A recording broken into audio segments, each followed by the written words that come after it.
சூழ்ந்து அல்லாஹ் அவர்கள் முன்னால் பின்னால் அனைத்திலும் அல்லாஹ் ரப்புல் ஆலமீன் அவர்களை சூழ்ந்து நோக்கக்கூடியவனாக, சூழ்ந்து அவர்களை கவனிக்கக்கூடியவனாக இருக்கிறான் என்ற பொருள்படக்கூடிய இந்த வசீஃபா மிகச்சிறந்த கடனை தீர்க்க வல்லமை படைத்தது. அல்ஹம்துலில்லாஹ், ஒரு சில நாட்களுக்குள்ளாக அந்த பொருளாதார உயர்வை அல்லாஹ் ஏற்படுத்தி உங்களையும் கௌரவத்தோடு, கடன் கொடுத்தவன் முன்னாடி எப்படி நிற்போம், நம்ம ரொம்ப பாவமா இருக்கும். அந்த கடன் கொடுத்தவன் என்ன செய்வான்டா, வருவான். சில நேரத்தில் பார்த்தீங்கன்னா கடை வச்சிருப்போம், கடன் வச்சிருக்கும் போது அந்த கடன் கொடுத்தவன் வருவான், வந்துக்கிட்டு ஒரு மாதிரியா பிஹேவ் பண்ணுவான். பார்த்துருக்கீங்களா? என்ன செய்வான்டா, எடுத்து சாப்பிடுவான், என்னத்தையாவது எடுத்து சாப்பிடுவான், நான் எப்படி இருக்கிறேன்னு சொல்லிட்டு கேட்பான். ஒரு அபமரியாதையான ஒரு சூழ்நிலை தான் அந்த நேரத்தில் ஏற்படும். கையறு நிலையில் அந்த கடன் வாங்கினவன் கடந்து புழுவா துடிப்பான். நான் என்ன சொல்றேன், கடன் ஒரு பெரும் அசௌகரியம் ஏற்பட்டால் மட்டும் வாங்குங்க. ஆசைகளுக்காக உல்லாச வாழ்க்கை வாழணும், எக்ஸ்ட்ரானரியா நிறைய நம்ம பொருளை வாங்கி போடணும், அதை வாங்கி போடணும், இதை வாங்கி போடணும்னு சொல்லி கடன் வாங்கினீங்கன்னா அதுல எந்த பரக்கத்தும் இருக்காது. அசௌகரியம், வேற வழியே இல்லை, சந்தர்ப்ப சூழ்நிலை, வாங்கித்தான் ஆகணும்டா, மனசை கல்லாக்கிட்டு அல்லாஹ்விடத்துல தொழுது துவா செய்துட்டு வாங்குங்க. இன்ஷா அல்லாஹ் அந்த கடனை அல்லாவே நிவர்த்தி பண்ணிடுவான். நீங்க ஒன்றும் கவலைப்படணுன்ற அவசியம் இல்லை. அதோடு கூடி இந்த வசீஃபாவும் இருக்கிறதுனால உங்களுக்கு பூவோடு சேர்ந்து பிஸ்மில்லாஹிர் ரஹ்மானிர் ரஹீம். கண்ணியத்திற்கும் மேன்மைக்கும் உரிய எல்லாம் வல்ல அல்லாஹ்வின் நல்லடியார்களே, மனப்புழுக்கத்திற்கு காரணமாக அமையக்கூடிய கடன், சுய கௌரவத்தோடு வாழ வேண்டும் என்று மனிதன் நினைத்தாலும் இந்த கடன் அந்த சுய கௌரவத்தை சில பல நேரங்களில் பாழ்படுத்தி விடுகிறது. சாப்பிட்ற சாப்பாடு தொண்டைக்கு கீழே சரியான முறையில் இறங்க முடியாத அளவுக்கு நெஞ்சடைக்க செய்யக்கூடியது கடன் என்பது. மானத்தோடு வாழக்கூடிய எவருமே கடன் வயப்படும் போது தூக்கம் இராது, நிம்மதி இராது, இயல்பான வாழ்க்கை இராது. இது போன்ற மக்களுக்கு அல்லாஹ் ரப்புல் ஆலமீனை விட சிறந்த உதவியாளன் யாருமே கிடையாது. கடன் என்பது சில அசௌகரியங்களால், சந்தர்ப்ப சூழ்நிலையால் வாங்கக்கூடியது தான் இந்த கடன் என்பது. எந்த ஒரு மனிதனுமே ரொம்ப ஆசைப்பட்டுலாம் போய் கடன் வாங்கிறது இல்லை. ஏதோ அவனுடைய தலையெழுத்து, ஏதோ அவனுக்கு ஒரு சூழ்நிலை போய் வாங்கிட்டான். இந்த கடன் விஷயத்தில் கொஞ்சம் கருணையோடு நடக்கக்கூடிய மக்களுக்கு அல்லாஹ் ரஹமத் செய்கிறான். தான தர்மங்கள் செய்த நன்மையை அல்லாஹ் அவர்களுக்கு அளிக்கிறான். எந்த அளவுக்கு அவகாசம் அவர்கள் கொடுக்கிறார்களோ அந்த அவகாசத்தின் நாட்களை கணக்கு செய்து அல்லாஹ் தர்மம் செய்த கூலியை தருகிறான் என்பது பெருமானார் ஸல்லல்லாஹு அலைஹி வஸல்லமுடைய ஆகப்பெரிய கருத்து. இப்போ அந்த ஒரு அடிப்படையில் கடன் கொடுப்பவர்கள் அல்ஹம்துலில்லாஹ் கருணையோடு நடந்து கொள்ள வேண்டும். அதே போல் கடனை வாங்குறவங்க வாங்கின உடனே அல்லாஹ்விடத்தில் ரப்பே இதை திருப்பி கொடுக்கக்கூடிய தௌஃபீக்கை எனக்கு கொடு, எனக்கு எப்படியாவது அந்த கடனை நிவர்த்தி செய்யக்கூடிய வழிமுறைகளை எனக்கு கற்றுத்தா, அது மட்டும் இல்லாமல் எனக்கு பதிலாக நீயே இருந்து அந்த கடனை அடைச்சிருன்னு சொல்லி அல்லாஹ்விடத்தில் துஆ செய்வதும் ஆகச் சிறந்ததாகவும் கண்டிப்பானதாகவும் இருந்து கொண்டிருக்கிறது. சகோதரர்களே, ஹைர், பெருமானார் ஸல்லல்லாஹு அலைஹி வஸல்லம் அவர்கள் சென்று கொண்டிருக்கும் போது அவங்க மேலே கிடந்த துண்டோட சேர்த்து அவங்கள பிடிச்சி வேகமாக அப்படி இழுக்கிறான்.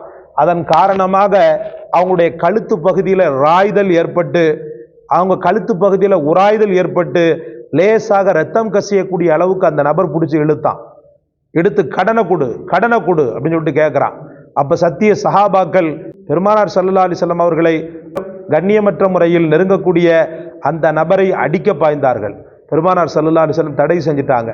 கடனை கேட்கறது அவருடைய உரிமைப்பா, அவர் கேட்கறதுல இந்த மாதிரி ஒரு அராஜகமாக கேட்குறாரு, ஆனால் கடனை கேட்கறது அவருடைய உரிமை, விட்டுருங்க அப்படின்னு சொல்லிட்டு சொன்னாங்க பெருமானார் ஸல்லல்லாஹு அலைஹி வஸல்லம்.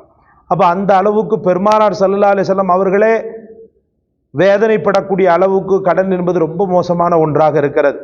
காலம் முழுக்க கடனில் இருந்து அல்லாஹ் பாதுகாக்க வேண்டும் என்பதற்காக பெருமானார் ஸல்லல்லாஹு அலைஹி வஸல்லம் கடனை விட்டும் கூட பாதுகாப்பு தேடி இருக்கிறாங்க. கடன் என்பது ஆகுமானது தான், ஹலாலானது தான். ஆனால் சுய கௌரவமும் தன்மானமும் இதில் அடகு வைக்கப்படுவதன் காரணமாக கடனை விட்டு பெருமானார் ஸல்லல்லாஹு அலைஹி வஸல்லம் பாதுகாப்பு தேடி இருக்கிறாங்க. உங்களுக்கும் எனக்கும் கடுமையான சந்தர்ப்ப சூழ்நிலைகளை விட்டும் கடன் வாங்கக்கூடிய சூழ்நிலைகளை விட்டும் அல்லாஹ் பாதுகாப்பானாக.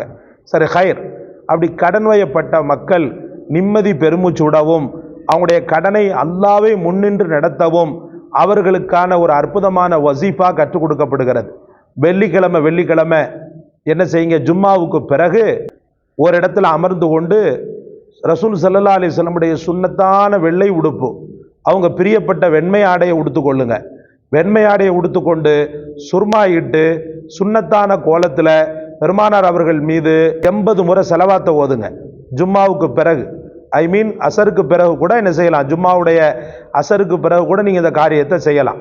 செலவாத்தை ஓதி முடிச்சிட்டிங்களா, ஓதி முடித்த உடனே அவுது சொல்லி பிஸ்மி சொல்லி வல்லாஹு மின் வராஇஹிம் முஹீத், வல்லாஹு மின் வராஇஹிம் முஹீத், வல்லாஹு மின் வராஇஹிம் முஹீத், வல்லாஹு மின் வராஇஹிம் முஹீத்.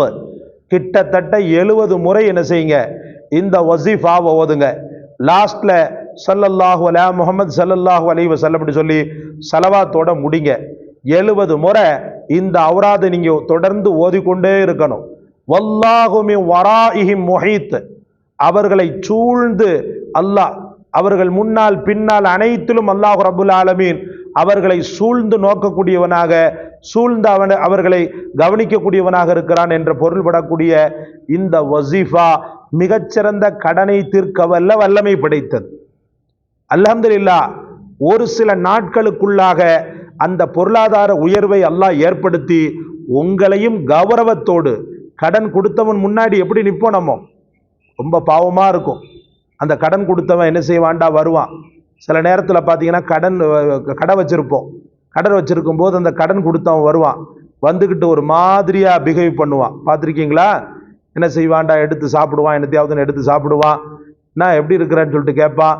ஒரு அபமரியாதையான ஒரு சூழ்நிலை தான் அந்த நேரத்தில் ஏற்படும். கையறு நிலையில் அந்த கடன் வாங்கினவன் கடந்து புழுவா துடிப்பான். நான் என்ன சொல்றேன், கடன் ஒரு பெரும் அசௌகரியம் ஏற்பட்டால் மட்டும் வாங்குங்க.